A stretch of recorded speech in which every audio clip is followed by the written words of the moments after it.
नमस्कार, मैं हूं वीरेश सिंह। आईटीआई के टॉक शो में आपका स्वागत करता हूं। देखिए, कल मैंने आपसे वादा किया था कि जो सीवीटी एग्ज़ाम में छूटे हुए लड़के हैं जिनकी फ़ीस उसकी नहीं है, उसका क्या है।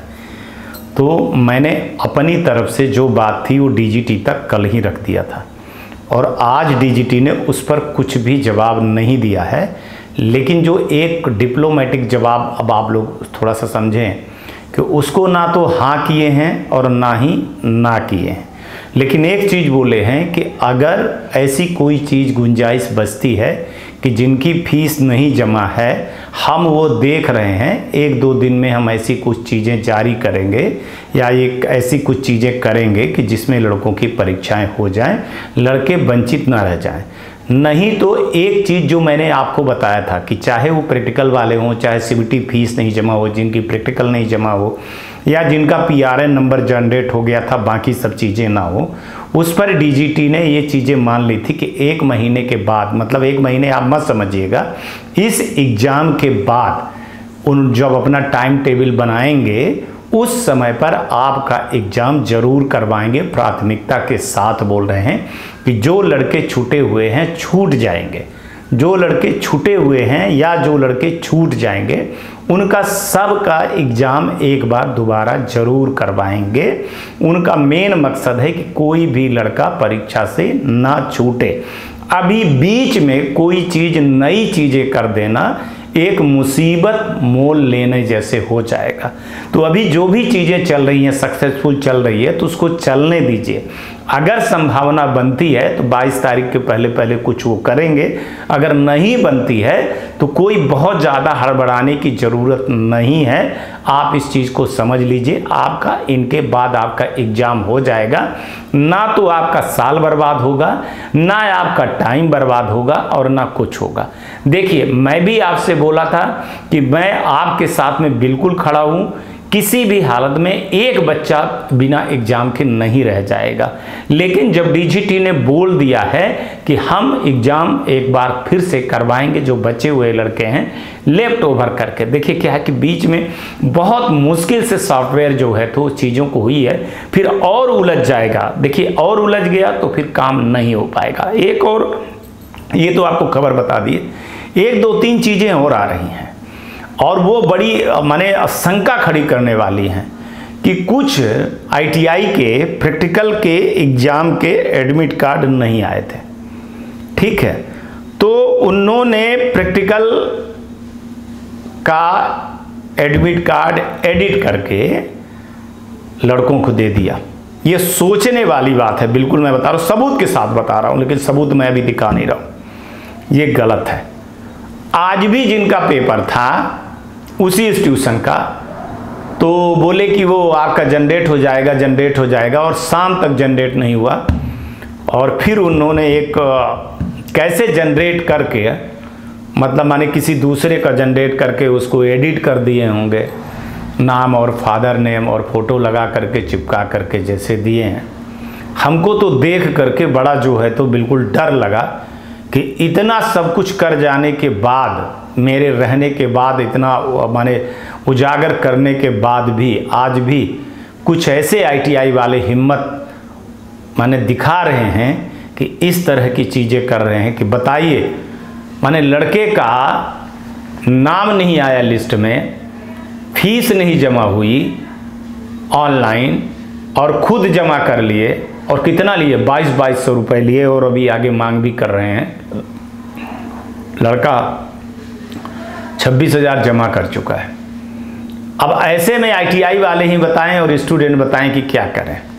फिर मैं कुछ करता हूं तो आप लोग कहते हो कि आईटीआई के लिए बड़ा निगेटिव हो गए।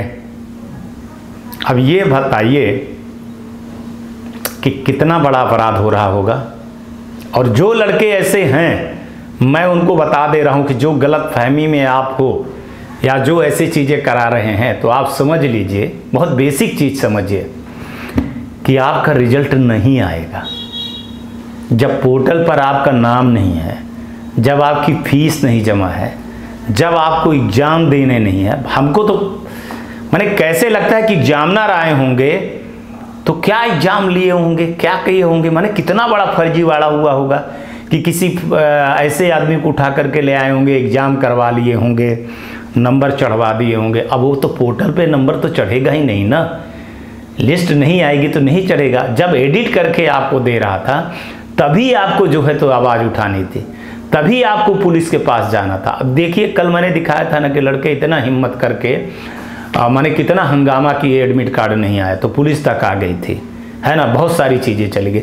लेकिन सवाल ये है कि जब उसने निकाला तभी आपको ये आवाज़ उठानी थी, तभी आपको ये शिकायत करनी थी। गवर्नमेंट ITI में चले जाते आप शिकायत कर देते, पुलिस स्टेशन में चले जाते आप शिकायत कर देते, तुरंत आप हमको बता देते, वहीं से उजागर हो जाता। मगर आप लेकिन जब लूट गए, जब आपके साथ में सब कुछ हो जाता है तब आप आते हो तो बड़ी दिक्कत हो जाती है। अब इस पर मैंने DGT भी हंस रही है कि माने सर क्या करके अब कैसे रोका जाए, जब माने एक तरह से क्या हो कि नाकाबंदी या इस तरह की चीज़ें ITI पर कर दिया जाए। लेकिन अगर ITI फर्जी ITI वो बनाने लगे, एडमिट कार्ड बनाने लगे, कल कहो तो फर्जी जो है तो डिग्रियां बनने लगे। मैंने पकड़वाया था बहुत सारे लोगों को, तो ऐसे एडिट करके जो है तो आजकल सब PDF एडिट हो जाता है, वो एडिट हो करके आपको दे दिया जा रहा है और आप चुप हो, खामोश हो। तो ये गलती तो भाई साहब किसी की भी नहीं है, मैं उस ITI वाले को भी नहीं मानता। वो तो ITI वाला बहुत हिम्मत वाला आदमी है ना। आपको तुरंत का तुरंत पुलिस केस में जाना था। देखिए अब आप सोच रहे हो कि आप मेरा क्या मतलब माने कुछ हो जाए, कुछ भी नहीं होगा। पुलिस केस हो जाएगा तो क्या होगा, वो जेल चला जाएगा, बाकी बच्चे बच जाएंगे। आप तो एग्जाम वैसे भी नहीं दे पाओगे, आपका रिजल्ट तो वैसे नहीं है, आपका एडमिशन तो वैसे लटक गया है। तो आप फिर ये सोचिए, ये देखिए और समझिए। इसीलिए ITI टॉक्स हो कि जब तक आप परीक्षा में पास नहीं हो जाते हो तब तक जो है तो ITI टॉक्स शो देखिए। अगर ITI टॉक्स शो देखते रहते तो मैं ये सब चीज़ों को उजागर करता रहता हूँ, बताता रहता हूँ कि भाई साहब आपको अगर रोल नंबर नहीं आया है, आपका ये नहीं आया है, तो मैं रोल नंबर लिवा देता हूँ। देखिए प्रैक्टिकल में कितने लोगों का लिवा दिया था, 2 तारीख डेट थी, वो डेट कितनी आगे तक भी बढ़वा करके मैंने बंद नहीं करवाई थी।